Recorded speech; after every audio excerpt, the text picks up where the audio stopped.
So, hello mga bebe ko! Curious ka ba kung paano ko 'to nagawa? Yung nagte-trending ngayon na Gemini AI Google. Ito, yung mga kagaya nitong mga feature na 'to.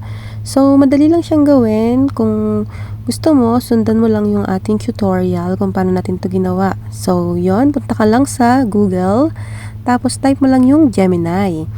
Pag lumabas yung Gemini, yung pinaka nasa unahan, pindutin mo lang yon.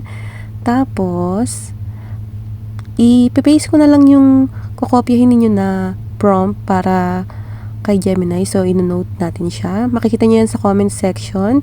I-copy nyo lang. Tapos, balik ulit kayo dun sa Google. Tapos, i-paste nyo lang sa Ask Gemini. Tapos, pwede nyo na kayong mag-add ng picture. Upload files, tapos yon photos, tapos piliin nyo kung ano yung gusto nyong picture na i-upload. Tapos pagka okay na, click nyo lang yung arrow dun sa may right side.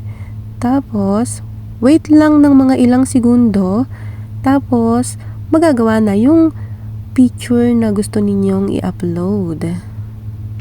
So wait lang ng konti, loading. There you have it. Para ma-save naman tong picture na to, pindutin nyo lang yung mismong picture.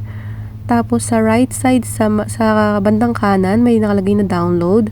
Ida-download nyo lang siya, tapos masisave na siya sa inyong gallery. So yon, maraming salamat. Enjoy editing. Bye-bye!